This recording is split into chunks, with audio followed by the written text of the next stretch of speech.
Bonjour à tous, soyez les bienvenus avec nous sur ce live. Est-ce que vous allez bien aujourd'hui? Nous voulons vraiment passer un temps édifiant ensemble. Dieu a quelque chose de particulier, de spécial pour chacun de nous aujourd'hui pendant cette célébration. Nous disons souvent que Dieu est au contrôle. Alors, laissons Dieu être vraiment au contrôle de nos vies, de nos pensées, de notre cœur, afin qu'il puisse nous impacter encore et encore. Amen. J'aimerais vous lire le psaume 37, verset 4, commence verset 4. « Fais de l'Éternel tes délices, et il te donnera ce que ton cœur désire. Recommande ton sort à l'Éternel, mets en lui toute ta confiance, et il agira. Il fera paraître ta justice comme la lumière, et ton droit comme le soleil à son midi. » Amen. Juste prions ensemble. Seigneur, merci parce que tu es fidèle. Merci parce que encore aujourd'hui, nous voulons donner nos vies, nous voulons te donner nos vies, Seigneur. Nous voulons que nos vies t'appartiennent à 100%. Seigneur, fais selon ton cœur, selon ta volonté, selon ce que tu as sur ton cœur pour nous tous, Seigneur. Et nous nous attendons à toi, Seigneur. Merci parce que nous voulons être là où toi tu veux que nous soyons. Amen. Qu'on puisse encore être fortifiés, que ceux qui ont besoin d'être relevés puissent être relevés pendant ce temps et qu'on puisse encore grandir. Ne vivons pas aujourd'hui cette célébration comme un rituel, chère Église, mais attendons-nous à notre Dieu pour qu'on puisse encore grandir en maturité. Nous allons prendre un temps de louange avec Tibbs maintenant et nous aurons le privilège ensuite d'avoir un interview avec notre amie Candice Combet, suite à la sortie de son nouveau livre, Tous missionnaires. Nous nous réjouissons.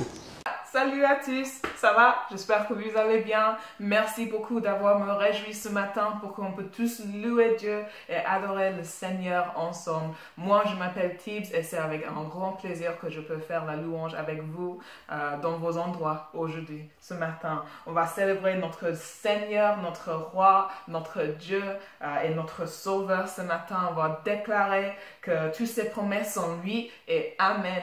Et on va dire que, en fait, il est pour nous et pas contre nous. Amen. Alors, on va commencer avec le chant Dieu Sauveur. Allez-y.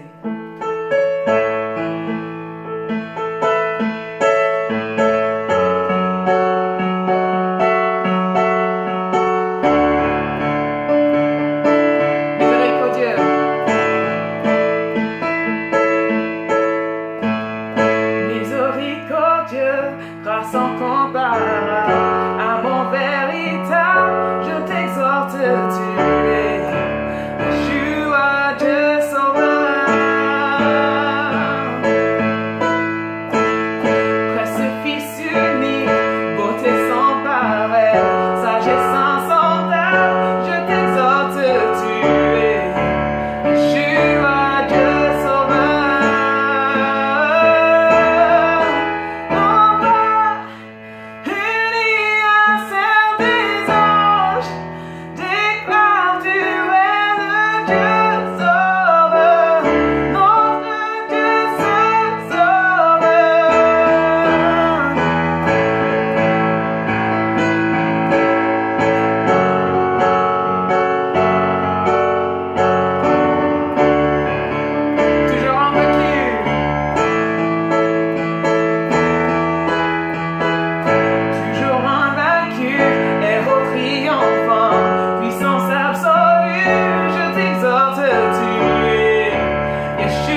est notre Sauveur, notre Dieu des miracles.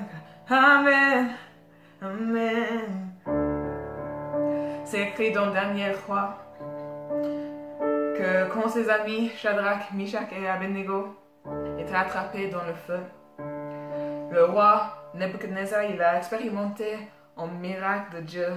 Il a vu la puissance de notre Sauveur et il a dit: béni soit le Dieu de Shadrach, Meshach et Abednego, le Dieu de notre Église aussi. Lui qui a envoyé son messager à délivrer ses serviteurs, car ils ont eu confiance en lui. Ils ont transgressé l'ordre du roi et livré leur corps plutôt que de servir aucun autre Dieu que leur Dieu, en adorant. Amen. Donc aujourd'hui, on va célébrer le Dieu qui est là dans le feu avec nous, qui est là à notre côté. On va chanter là dans le feu. Allez-y.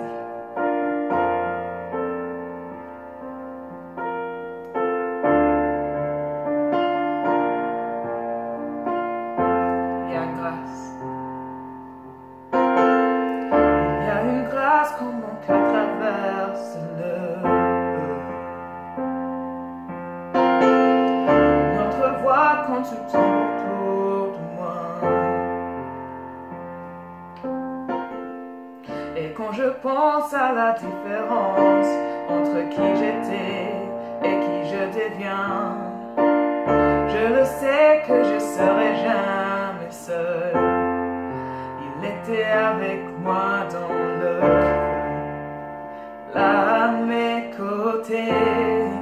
Il était présent dans la tempête, apaisant les mers. Et s'il m'arrive un jour d'oublier le prix payé pour moi, il y a la croix qui porte à l'étoile, ton Sauveur mort à ma place. Oui, il est avec moi dans le feu.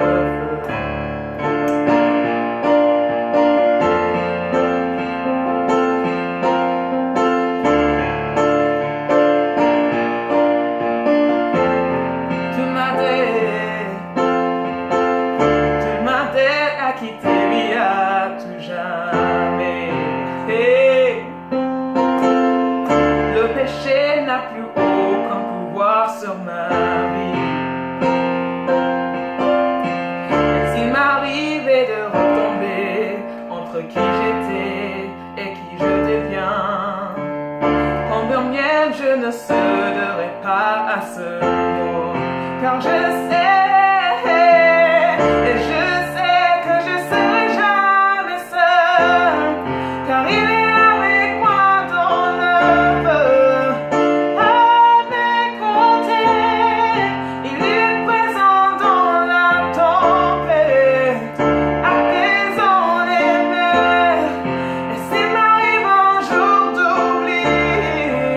La présence de sa grâce, il y a un tombeau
autre nom comme le nom de Jésus. Hey! Qui était et qui est et sera à jamais. Donc peu importe ce qu'il y arrivera entre qui je suis et qui je deviens, je sais que je serai jamais seul. Oui, je sais. Oui, je sais que je serai jamais seul. Il sera avec moi dans le feu, à mes côtés. Il sera présent dans les tempêtes, apaisant les mers. Et s'il m'arrive un jour d'oublier ta bonté envers moi, je me réjouirai même dans l'épreuve, car je sais que tu es là. Je me réjouirai même dans l'épreuve, car je sais que tu es là. Je me réjouirai même dans l'épreuve, car je sais que tu es là. Je me réjouirai même dans l'épreuve, car je sais que tu es là. Je me réjouirai même dans l'épreuve, car je sais que tu es là.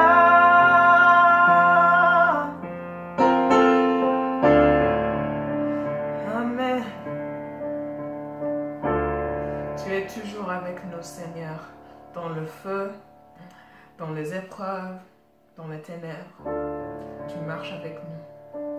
Amen.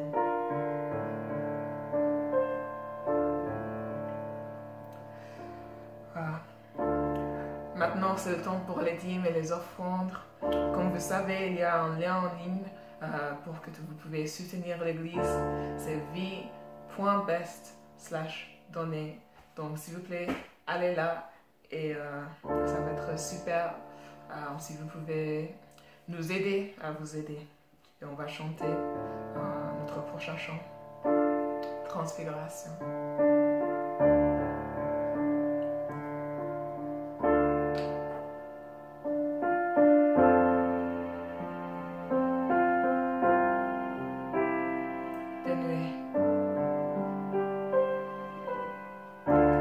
Dénoué-tu pas de voyants tes mystères.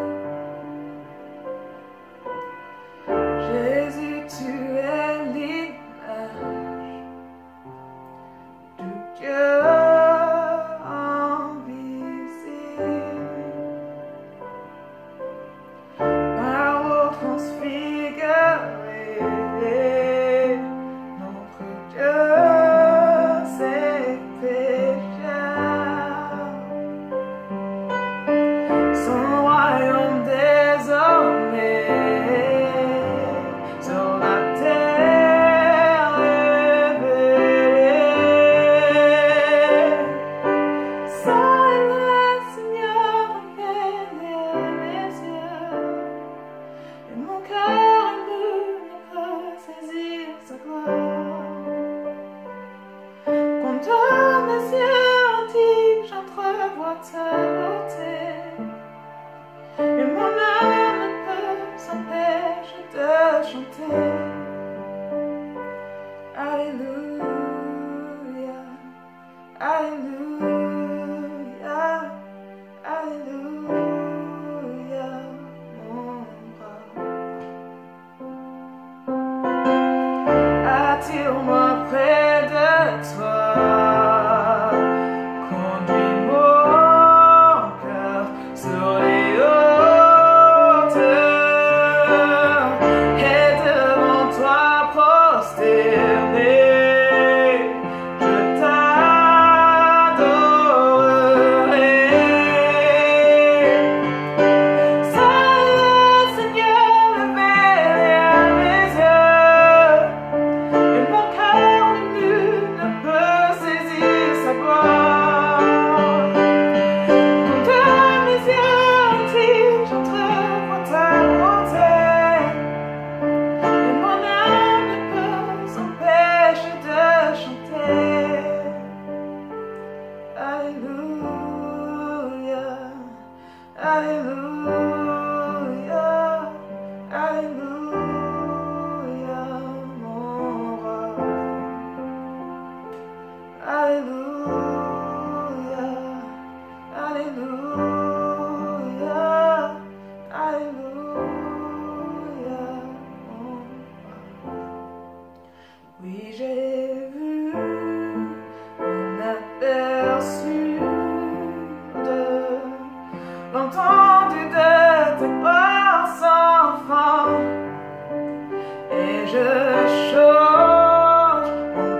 présence quand je lève les yeux vers toi, je crois. Oui, j'ai vu un aperçu de l'entendu tes bras s'enfant et je chante en ta présence quand je lève les yeux vers toi et je crois. Seul le Seigneur est à mes yeux et mon cœur ne peut saisir ce quoi. Quand mes yeux indignes entrevoient ta beauté et mon âme ne peut s'empêcher de chanter. Alléluia,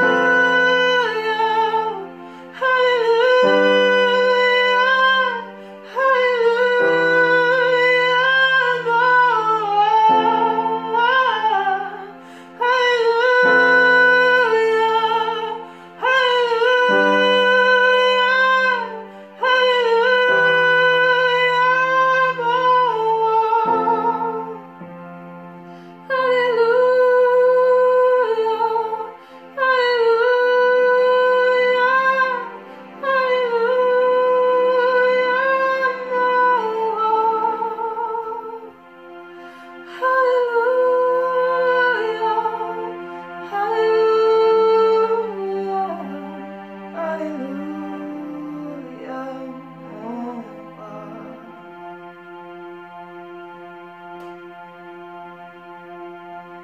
Amen.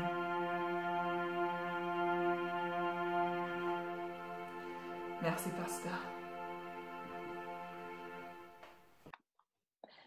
Bonjour Candice, alors nous sommes très heureux de passer ce petit moment avec toi. Merci d'avoir accepté de répondre à quelques questions pour l'Église Vie.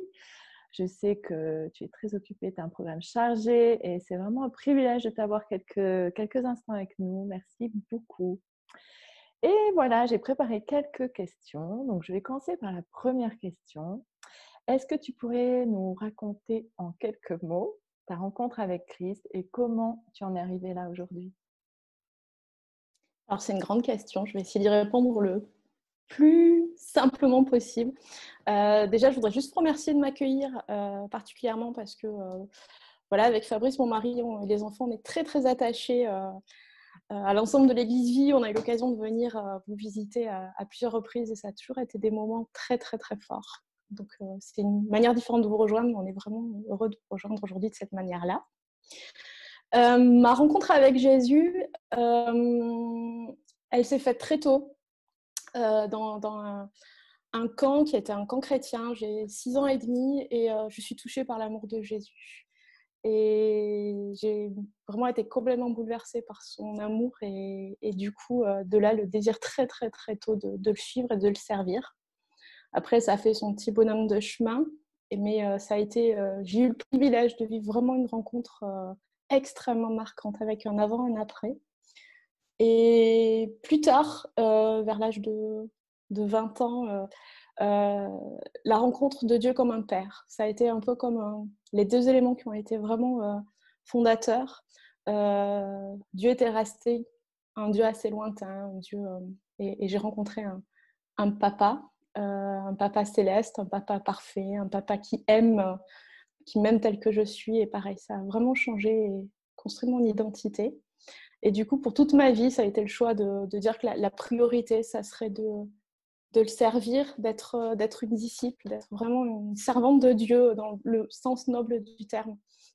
Et que ça serait toujours la priorité devant mon confort, devant ce que j'avais envie de vivre naturellement, même si souvent c'est Dieu qui passe des rêves dans nos cœurs, mais en tout cas de toujours venir poser ça devant lui et de savoir si c'était sa volonté, si c'était son désir, voilà, en très rapide.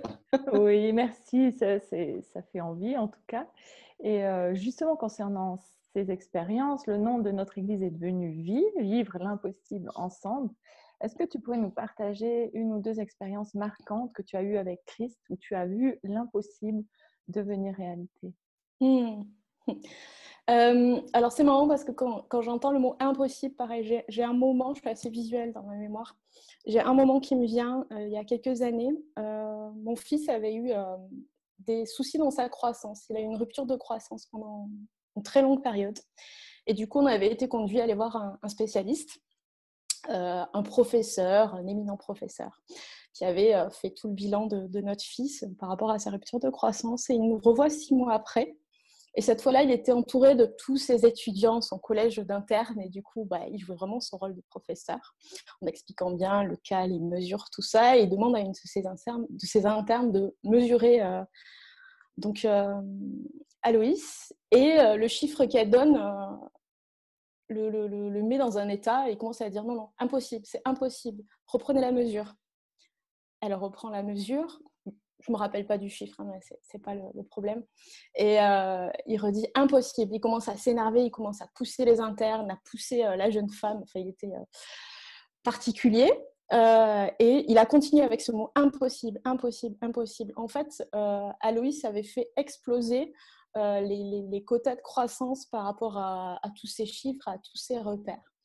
Et on a vu vraiment en direct la réponse à une prière qu'on faisait en famille pour que sa croissance reprenne et que cette rupture-là ne demande pas à prendre un traitement ou quoi que ce soit. Et voilà, c'était vraiment un temps très très fort de voir cet éminent professeur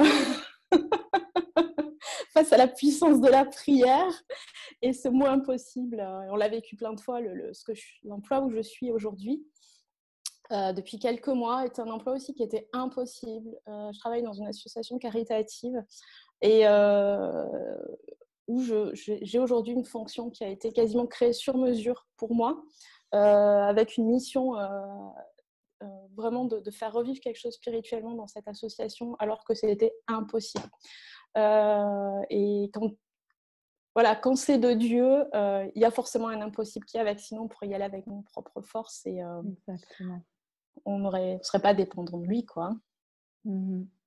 Ah, exactement. C'est vraiment passionnant d'entendre tous ces exemples, ces expériences. On a envie d'en savoir plus. Ce sera l'occasion de te réinviter pour une nouvelle interview. Mais on voulait quand même te parler de ton dernier livre, Tous missionnaires. Et en fait, je ne l'ai pas physiquement à cause du confinement, mais je ne sais pas si tu as un exemplaire à nous montrer sous la main. J'ai Oui, oublié de te demander. j'y ai pensé Ah, super, juste avant. super, génial. Il est là. Ah, super, Il est voilà. là. Alors, on va pouvoir bientôt se le procurer, n'est-ce pas? Il est déjà dans quelques librairies, je crois, tu m'as dit. Oui. C'est vrai que ça a été un peu long avec le confinement, mais ça y est, il arrive dans les librairies, sur plusieurs sites internet, donc on peut le trouver assez Facilement. facilement. Alors, sur la couverture, justement, tu parles de sortir du christianisme mortellement confortable. Alors, comment ça se passe dans ton quotidien? Mon quotidien a encore beaucoup trop de confort, je pense, parce que notre nature humaine est forcément en recherche de confort, mais on a quand même hérité et certainement participé à construire une forme de chrétienté qui est beaucoup basée autour du confort, des habitudes. Et alors ce livre est sorti juste avant le confinement, mais on s'est rendu compte là combien le fait de se retrouver sorti de nos habitudes, de notre manière de faire l'église, de vivre l'église, c'est tellement perturbant. Ça me demande d'aller chercher dans finalement la réalité de notre relation à Dieu, de notre dépendance. Est-ce qu'elle est dans les habitudes, dans l'organisation, ou est-ce qu'elle est vraiment dans notre quotidien avec le Christ, dans la communion fraternelle, dans le sens des relations, dans toutes ces choses-là. Et finalement, c'est ça, c'est la perte des habitudes, la perte du confort révèle, en fait, c'est un révélateur de la réalité de notre engagement, la réalité de notre chemin de disciple.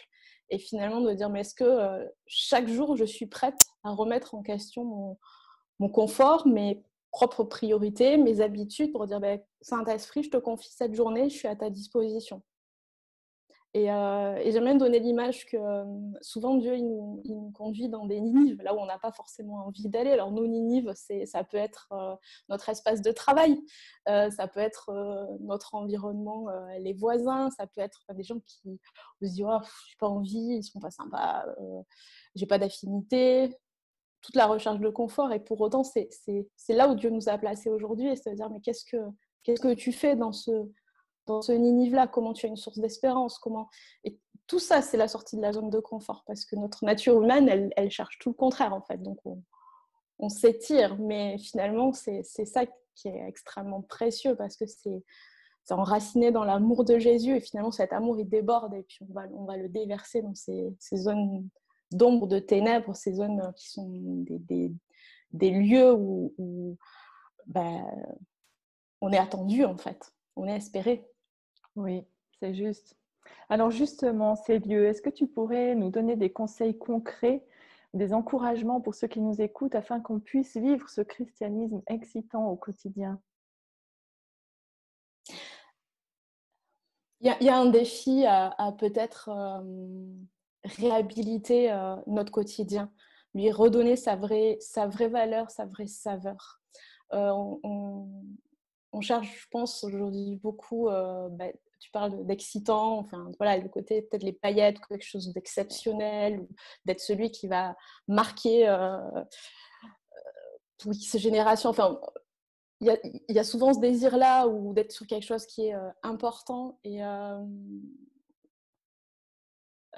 Dieu m'a placée à un endroit donné, dans un moment donné. Donc peut-être que c'est tout simple à mes yeux ou aux yeux des autres, mais aux yeux de Dieu, c'est important, puisqu'il m'a placée là pour y être témoin, pour y être disciple. Il m'a envoyée là, même si c'est un tout petit village, même si. Finalement, c'est qu'est-ce que je fais de ce cadeau-là? Qu'est-ce que je fais de cette mission-là? Comment je l'occupe chaque jour? Comment je suis témoin chaque jour? Et c'est là où la vie elle prend sens, en fait. Si on est toujours en train d'attendre des circonstances exceptionnelles, un environnement exceptionnel, ou qu'on reconnaisse enfin nos dons, nos talents, peu importe, on passe à côté, et les frustrations grandissent. C'est Dieu qui appelle, c'est Dieu qui qualifie, et il me qualifie aujourd'hui dans la simplicité de mon quotidien.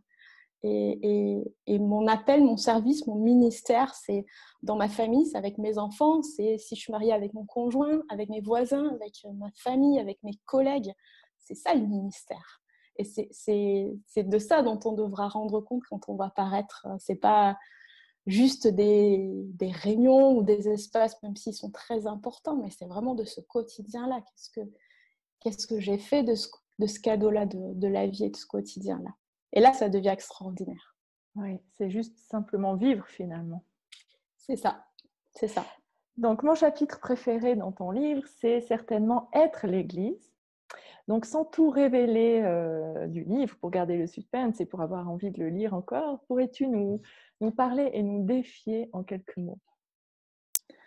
Ok, là, c'est du coup, oui, avec le contexte pareil, hein, c'est peut-être beaucoup plus facile aujourd'hui de parler de ça, parce qu'on entend souvent que l'église, c'est pas les bâtiments, mais aujourd'hui, on est devant ce fait-là, et de dire comment on est l'église, parce que l'église, c'est le corps, c'est nous.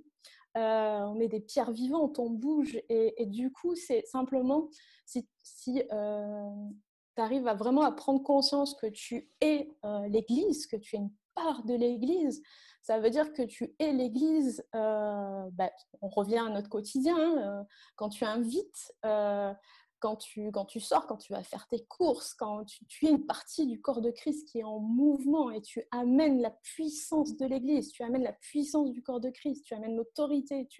Donc il y a comme un changement intérieur, il y a un shift qui se fait, et il y a aussi du coup des fruits tellement différents. Tu n'es pas un petit chrétien isolé au milieu d'eux, tu es une partie du corps de Christ, et tu amènes la puissance de l'œuvre de la croix avec toi. Et du coup, si tu l'abordes comme ça, dans la simplicité de ton quotidien, toujours, hein, dans chaque moment, tu vas voir des choses complètement différentes dans ta vie. Alors je vous dis ça, je ne suis pas toujours là-dedans. Il y a des fois où je vais faire mes courses et je suis un peu à l'ouest où j'ai pas envie. Mais je vois vraiment la différence entre quand je me prépare, je me dispose, je prends conscience de ça, où on le vit aussi en famille, même dans nos invitations. Notre maison est une partie de l'Église, c'est une maison de Dieu. Donc du coup, c'est pareil. Quand on invite ou quand on reçoit des croyants, des non-croyants, on prépare nos cœurs, on prie, on prend autorité et il y a une mesure qui vient aussi qui est complètement différente que... je ne sais pas si c'est ce que je partage est clair. C'est très clair. mais c'est vraiment... L'Église, c'est moi, quoi. Voilà, c'est moi. C'est ça. Et c'est immatériel, c'est pas enfermable, c'est pas quantifiable, c'est pas...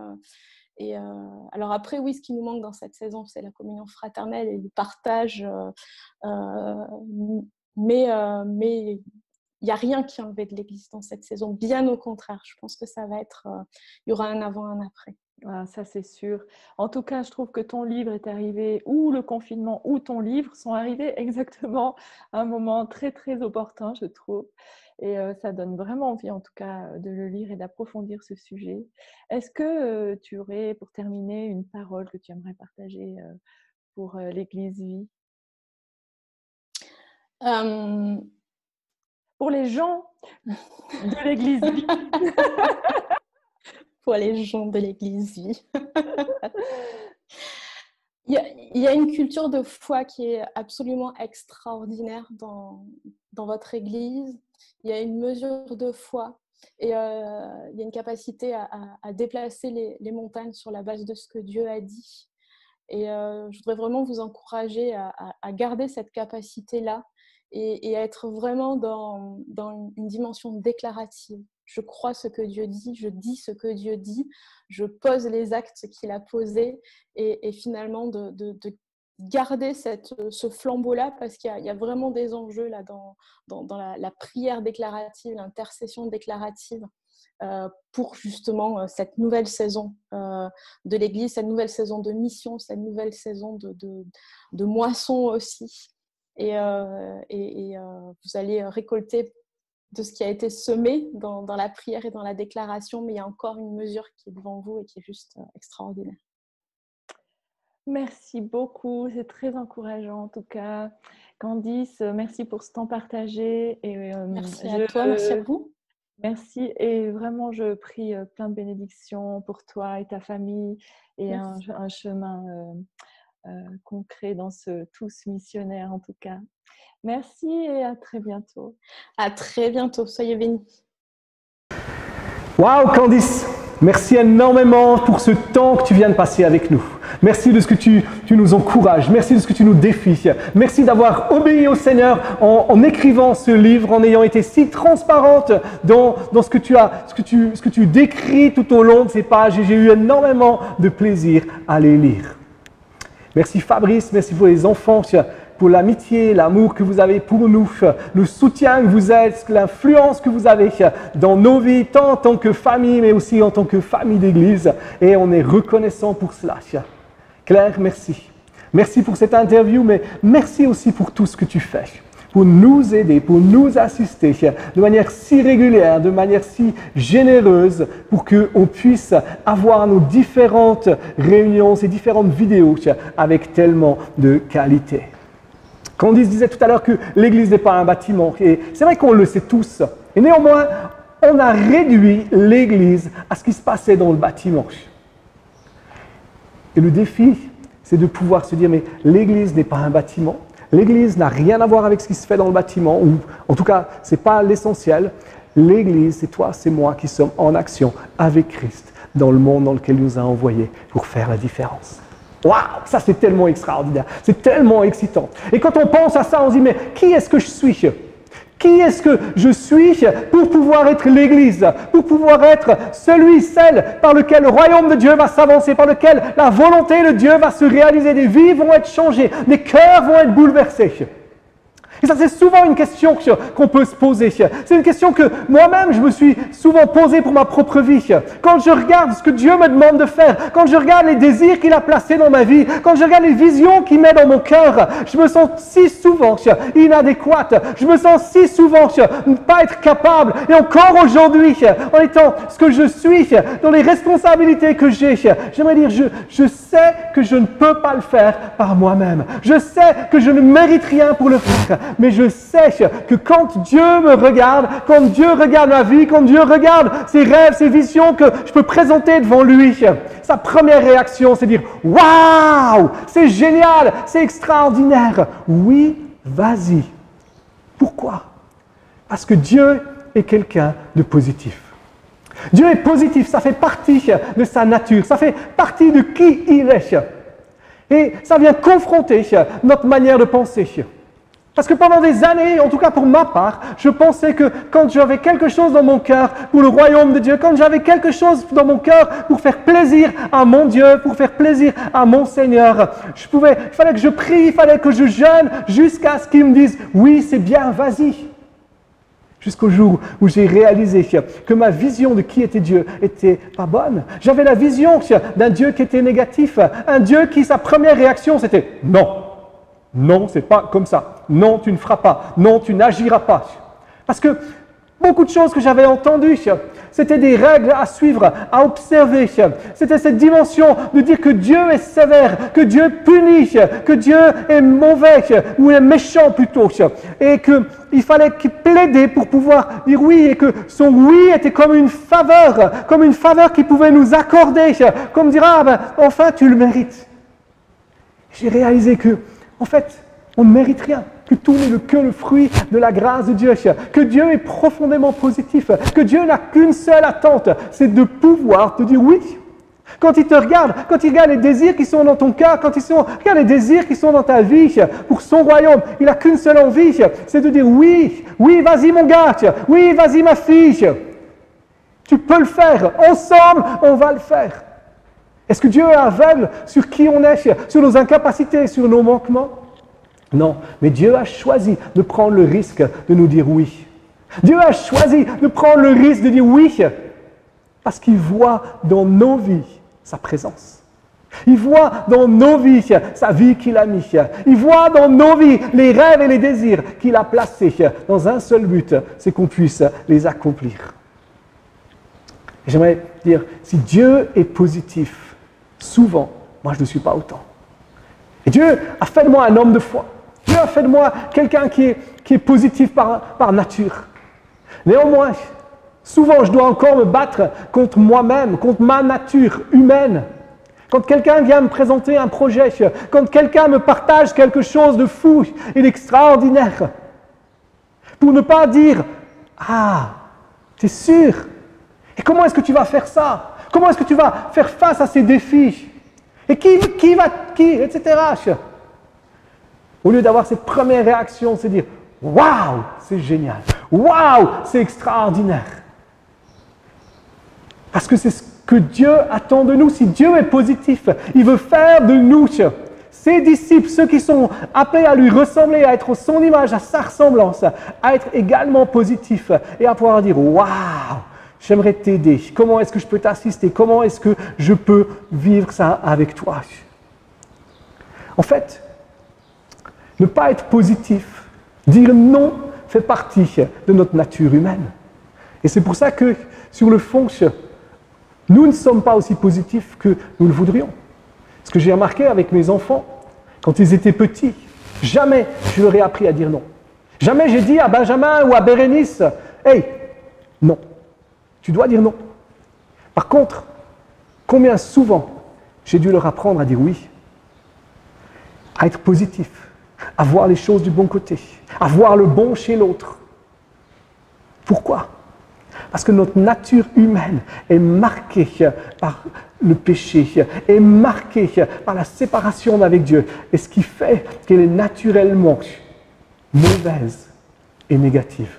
Et c'est pour ça que Jésus est venu mourir à la croix. C'est pour ça que Jésus a donné sa vie à la croix, pour qu'on puisse être réconcilié avec Dieu, pour qu'on puisse recevoir la vie éternelle, cette vie en abondance que Dieu nous donne. Notre nature humaine, elle est lâche pour nous dire non, tu ne peux pas le faire.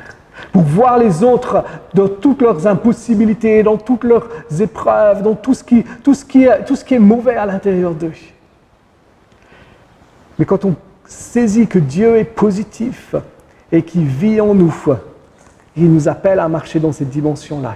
On saisit la réalité des choses. Pourquoi? Parce que souvent, on juge les choses en fonction de nos expériences et en fonction de ce qu'on pense savoir. Et on oublie que Dieu est Dieu, qu'il est tout-puissant et qu'il règne. Et être positif, savoir dire oui, comme Dieu dit oui, c'est refuser à regarder les choses avec nos expériences, refuser de regarder les choses avec ce qu'on connaît, mais choisir, comme le disait Candice tout à l'heure, choisir de confesser, ça veut dire simplement de dire ce que Dieu dit. Et Dieu dit, tu peux tout faire par Christ qui te fortifie. Car rien n'est impossible à Dieu. Tout est possible à celui qui croit. C'est ça, dire oui, c'est voir ce que Dieu voit. C'est confesser, c'est dire ce que Dieu dit.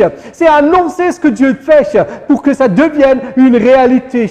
C'est s'aligner avec Dieu pour pousser nos vies, mais la vie de celles et de ceux qui nous entourent dans leur destinée et dans leurs appels. C'est pour ça que la vision qu'on a en tant qu'Église, et j'aime rappeler cette vision, la vision qu'on a en tant qu'Église, c'est des disciples qui grandissent en Christ et qui se multiplient. C'est le cœur de Dieu, c'est ce que Dieu désire pour nos vies, c'est ce que Dieu désire pour nous en tant qu'Église, c'est qu'on devienne des disciples, des hommes et des femmes qui deviennent à la ressemblance de Christ, à son image, qui sont comme lui, qui pensent, qui vivent, qui agissent comme Christ agirait. Et que quand on te voit, quand on me voit, on ne voit plus Luc, on ne voit plus telle et telle personne, mais on voit Christ dans tes regards, dans tes actions, dans tes pensées, dans tes paroles, dans tout ce que tu es, dans toute ta vie. C'est ça être un disciple. Et que ce disciple que nous sommes, que tu es appelé à être, que je suis appelé à être, grandi en Christ, que la nature de Christ grandisse en nous, qu'on puisse dire c'est plus moi qui vis, c'est Christ qui vit en moi, parce que j'ai été crucifié avec Christ. Ma vieille nature, mon vieil homme, ma vieille femme, peut-être pour toi, est morte avec Christ. Et maintenant, c'est Christ qui vit en moi, et je vis dans cette mesure. Mais non seulement des disciples qui grandissent en Christ, mais qui se multiplient. Ça veut dire quoi? Ça veut dire qu'ils vont faire d'autres disciples, qu'ils vont conduire d'autres femmes, d'autres hommes, d'autres jeunes, d'autres enfants à suivre Christ, à marcher dans ses pas, à accomplir ses œuvres pour devenir les hommes, les femmes qu'il a choisis que vous soyez. Et pour être des disciples qui se multiplient, la seule chose dont on a besoin, c'est d'être des hommes et des femmes qui vont dire oui. Oui. Quand on voit les gens, on ne voit pas leurs manquements, on ne voit pas leurs erreurs, on ne voit pas leurs incapacités, on ne voit pas toutes ces choses-là en premier. Même si on le sait, on choisit de voir ce que Dieu dit. On choisit de voir ce Dieu qui dit oui.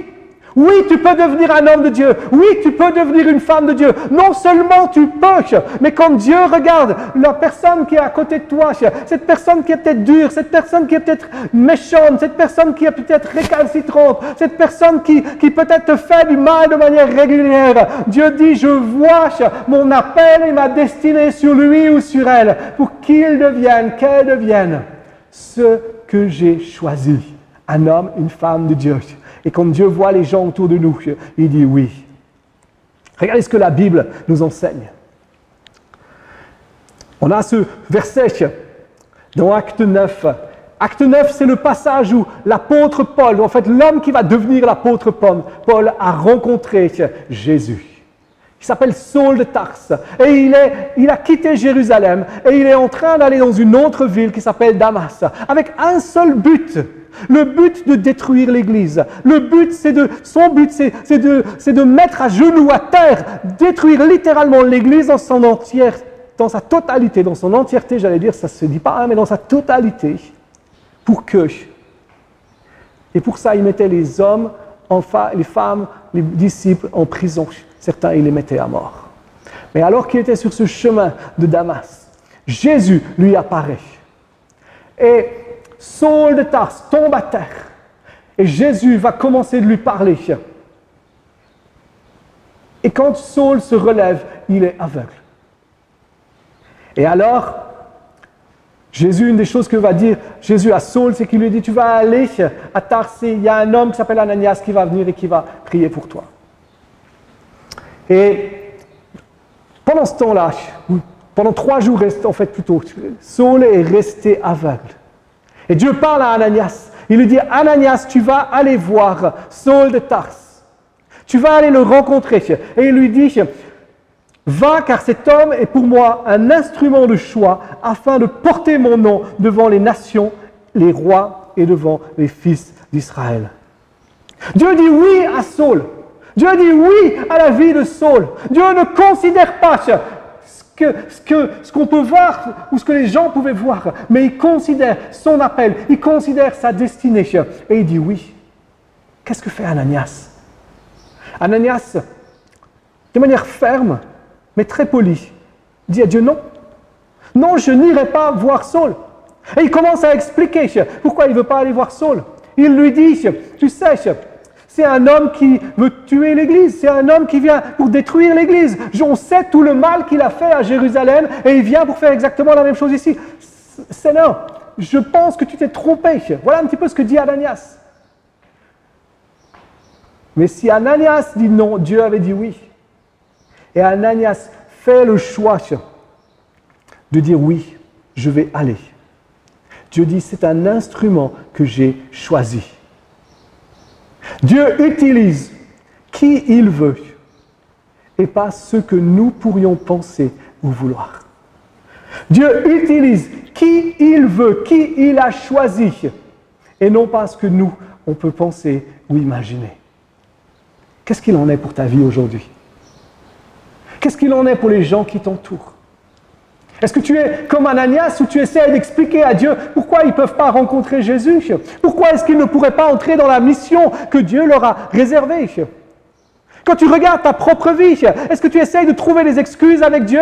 Un peu comme Moïse pouvait le faire dans l'Ancien Testament où il dit oh, je ne sais pas parler, je ne suis pas assez beau, je ne suis pas assez riche, je n'ai pas assez machin, je n'ai pas assez de connaissances. Ou est-ce que tu es prêt à dire Seigneur, moi je ne veux pas dire non, je veux dire oui comme toi tu dis oui. Je choisis d'aligner mon cœur, d'aligner ma vie sur toi et de faire ce que tu me demandes de faire. Parce que c'est toi qui es Dieu et ce n'est pas moi qui est Dieu. Où est-ce que tu en es aujourd'hui? Quel est ton cœur? Quelle est ta volonté? Est-ce que tu es prêt à pouvoir dire oui, je suis un instrument que Dieu a choisi? Est-ce que tu es prêt à regarder les gens qui t'entourent et à dire oui, c'est des instruments que Dieu a choisis pour accomplir sa volonté, pour accomplir ses projets, pour accomplir ses destinées? Est-ce que tu es prêt à arrêter de voir les obstacles pour commencer à voir ce qui est bon, à voir ce qui est positif? Et tu dis oui, mais peut-être que cette personne, elle ne connaît pas encore assez bien Jésus. Ou peut-être que cette personne, elle a encore ses manquements, elle a encore ses difficultés, elle a encore ses défis.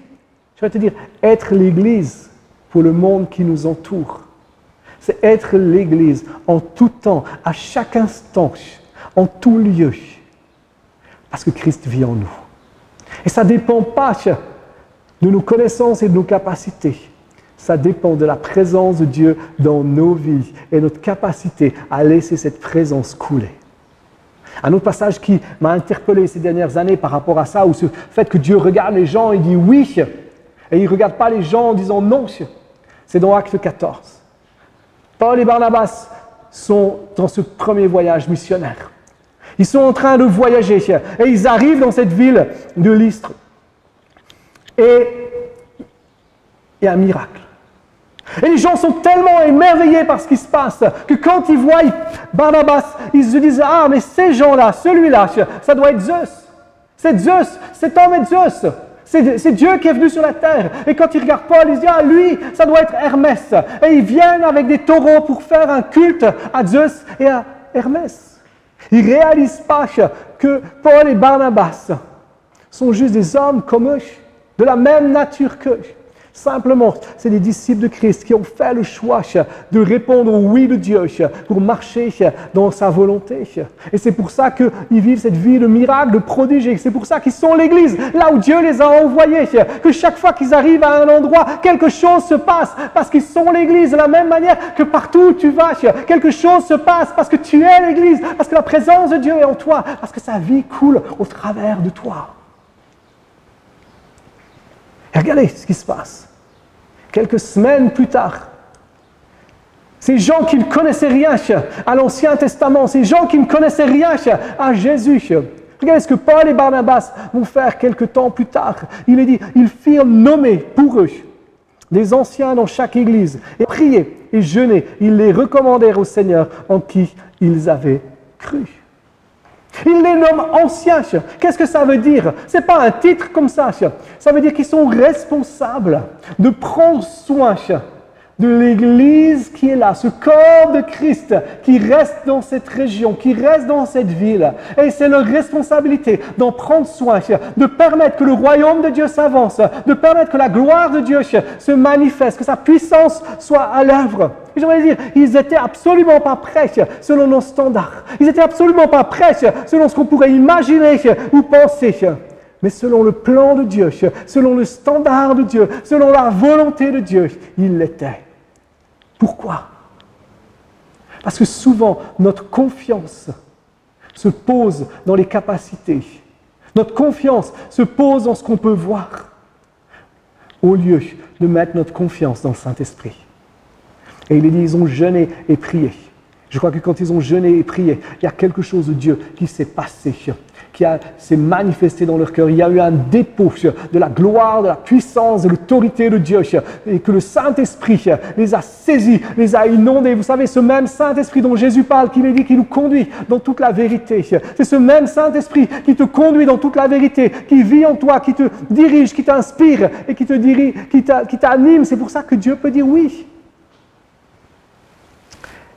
Paul et Barnabas n'avaient pas confiance dans les compétences de ces hommes, n'avaient pas confiance, même pas dans l'enseignement, les quelques mots d'enseignement ou les quelques semaines d'enseignement qu'ils avaient pu donner. Ils avaient confiance dans la présence de Dieu, la présence du Saint-Esprit qui demeurait dans ces vies, parce qu'ils savaient que Dieu avait dit oui quand il les avait vus. Ils savaient que Dieu les avait choisis. Qu'est-ce qu'il en est pour nous? Qu'est-ce que tu dois déléguer? Qui est-ce que tu dois prendre avec toi pour que le royaume de Dieu puisse s'avancer? Quel est le partenaire de prière? Vous savez, on a parlé des petits groupes de 2 ou 3 de prier ensemble. Quel est ce partenaire de prière que tu dois prendre avec toi pour que son règne vienne, que sa gloire soit manifeste? Et tu as dit non, parce que si ou parce que ça. Et pourquoi est-ce que tu ne ferais pas confiance au Saint-Esprit? Pourquoi est-ce que tu ne ferais pas confiance à la présence de Dieu? Ça semble risqué. Ce que Paul et Barnabas ont fait là semble risqué. Mais n'oublions pas que Dieu a pris un risque. Il a pris un risque avec moi. Il a pris un risque avec toi. En mettant sa présence, en lui disant oui, pour qu'on devienne celles et ceux qu'il a choisis. N'oublions pas que quand on regarde les gens qui nous entourent, on a été comme eux. On a commencé comme eux en étant éloignés de Dieu. Et on a appris petit à petit. Parce que quelqu'un a osé se mettre en alignement avec Dieu et dire oui. J'aimerais terminer avec cette parole de Jésus.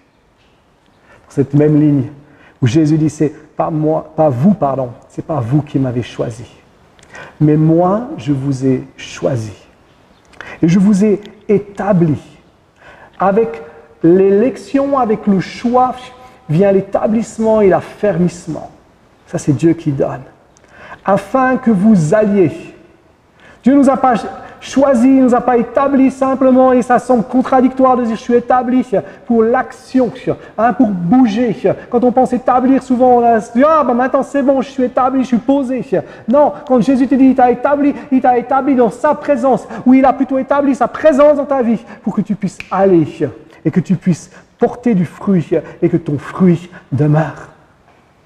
Où est-ce que tu en es aujourd'hui? Dieu t'a choisi comme un instrument précieux entre ses mains. Dieu te considère comme un instrument précieux entre ses mains. Dieu ne considère pas ce que toi tu considères. Et j'aimerais te dire, arrête de regarder ta vie. Arrête de regarder ce qui te manque. Arrête de regarder tout ce qui te semble impossible. Arrête de regarder tout ce qui te semble difficile. Arrête de regarder ton passé. Arrête de regarder tes circonstances. Mais regarde le fait que Dieu dise oui. Dieu dit oui sur ta vie. Dieu dit oui. Tu es là. Tu te poses des questions. Tu te bats. Tu as des désirs dans ton cœur de faire des choses pour le royaume de Dieu. Mais tu considères tellement d'autres choses. Dieu te dit oui. Vas-y, ça vient de moi. Dieu te dit oui, n'attends pas une confirmation de plus. C'est ta confirmation, c'est maintenant. Lève-toi, entre dans ta destinée, accomplis ce pourquoi tu as été créé. Dieu te dit oui parce qu'il t'aime. Dieu te dit oui parce qu'il t'a choisi. Dieu te dit oui parce qu'il désire marcher avec toi. Est-ce que tu es prêt? À quoi est-ce que ça ressemblerait si tu saisissais ce oui de Dieu et tu accomplissais les désirs qu'il a mis dans ton cœur? À quoi ressemblerait ta vie? À quoi ressemblerait ton monde? À quoi ressemblerait ta semaine si tu saisissais ce oui de Dieu?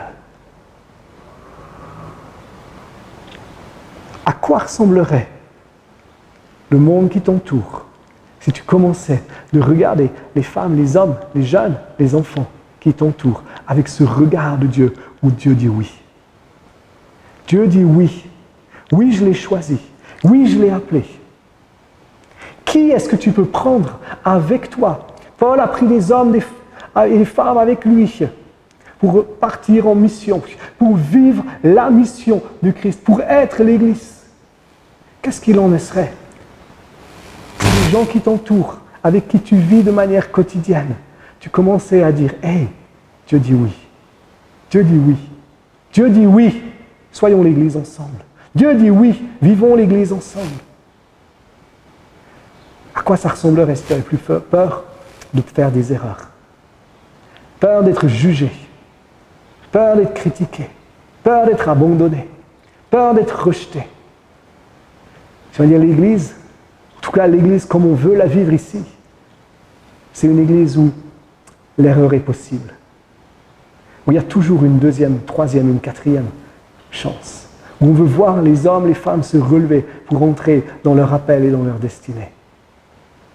Parce que Dieu dit oui. Dieu dit oui sur ta vie. Dieu dit oui sur les gens qui t'entourent. Est-ce que tu es prêt à répondre à ce oui? Est-ce que tu es prêt à changer de mentalité? Simplement, prions ensemble. Seigneur Jésus, merci parce que quand tu regardes nos vies, tu as choisi de dire « Waouh !» Oui, oui, je l'ai choisi. Oui, je l'ai désiré. Oui, je l'ai voulu. Oui, oui, oui. Et Seigneur, on va te demander pardon pour toutes les fois où on a dit non. Toutes les fois où on a rejeté les choses, où on a mis les choses de côté, au lieu de s'accorder simplement avec toi pour faire et être ce que tu as choisi qu'on soit. Seigneur, on choisit de tout abandonner encore devant toi. Merci pour des rêves. Je te prie pour celles et ceux qui écoutent là. Je te demande que tu libères des rêves, que tu libères des visions. Seigneur, et cette capacité d'entendre ton oui pour être et faire ce que tu as choisi qu'il soit. Seigneur, que tu ouvres nos yeux sur le monde et sur les gens qui nous entourent pour qu'on puisse les prendre avec nous pour accomplir ta mission. Que d'autres personnes puissent devenir disciples de Jésus, grandir en lui et se multiplier à leur tour. Amen. Et là, on va prendre un chant maintenant, c'est Tips qui va nous conduire. Et merci pour qui elle est, merci pour la bénédiction qu'elle est pour nous en tant qu'Église. Et après le chant, elle aura une petite annonce à faire et je vous invite à être attentif, qui sera suivie de cette annonce de Pasteur Rachel qui va conclut cette célébration. Soyez bénis, encouragés, fortifiés, passez une belle semaine. Amen. Merci Seigneur pour la parole qu'on vient de recevoir. Nous t'invitons à agir dans notre cœur. Donne-nous les désirs et les envies à faire tes œuvres, Seigneur. Sois avec nous, chaque jour, chaque moment, dans le feu, dans les épreuves. Au nom de Jésus. Amen.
Merci et bon dimanche à tous.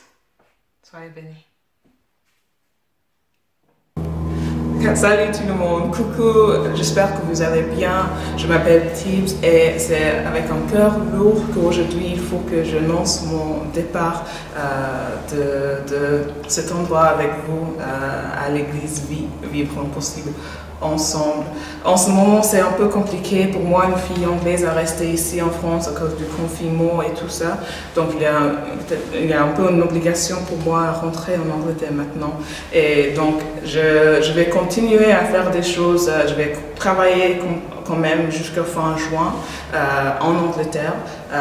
Et après, je crois que aussi Dieu m'appelle des lieux plus loin, des opportunités qui viennent pour l'année prochaine. Donc, oui, c'est vraiment triste que je ne peux pas dire au revoir, je ne peux pas donner un bisou ou embrasser-vous fort. Et c'est vrai que vous avez me manqué beaucoup pendant ce confinement aussi. Donc, je suis vraiment désolée, mais je sais que ce n'est pas au revoir pour toujours. Je sais qu'il sera un moment quand je peux revenir, je peux vous donner un bisou, je peux vous embrasser, je peux vous dire salut. Et j'espère pendant, oui, peut-être l'année prochaine, je peux revenir quand il y a des événements, les choses dans l'église et je peux donner un coup de main, je peux aider avec les occasions comme ça. Donc, c'est pas au revoir pour toujours, c'est juste pour l'instant. Et donc voilà, je vous aime fort et si vous voulez m'envoyer un message quand même ou rester en contact, n'hésitez pas. Et à la prochaine. Bisous. Merci, cher Tibbs. Et comme vous l'avez compris, Tibbs a terminé son temps avec nous et nous voulons vraiment la remercier pour tout le temps qu'elle a consacré à l'Église Vie, tout l'investissement qu'elle a fait dans les vies au niveau du domaine artistique, créatif. Merci beaucoup, Tibbs. Merci vraiment pour ces 2 années que tu nous as données. Et Seigneur, on veut simplement maintenant bénir Tibbs. Seigneur, on veut juste, Seigneur, que tu fasses ton œuvre dans sa vie. Seigneur, que tu continues à faire ton œuvre dans sa vie. Seigneur, que tous ces dons que tu as mis en elle, Seigneur, tu puisses les développer encore et encore. Seigneur, qu'elle puisse, Seigneur, être toujours là à tes pieds, Seigneur, pour te servir, Seigneur, et grandir en toi. Seigneur, merci parce que tu la fortifies, merci pour ses nouveaux projets, merci parce que tu la bénis dans tout ce qu'elle peut avoir dans son cœur, dans ses pensées, Seigneur, mais qu'elle soit sur ton chemin, Seigneur, qu'elle soit là où toi tu l'as vue. Amen. Amen. Merci à chacun pour vos interventions. Nous sommes vraiment bénis semaine après semaine par l'investissement de plusieurs durant la semaine. On a donc une parole de vie le lundi après-midi. On a un temps de prière le lundi soir. On a un café avec Pasteur Luc le mercredi matin. Une session louange le mercredi soir. Un temps de prière le vendredi matin. Et encore plus, une célébration en portugais le samedi et une en espagnol le dimanche. Waouh, on est vraiment bénis. Quelle bénédiction d'avoir tout ces personnes qui sont là pour nous enrichir, pour donner de leur temps et de partager ce qu'il y a sur leur cœur. Amen. Si vous avez des projets, n'hésitez pas à les partager. Soyez bénis abondamment. À bientôt.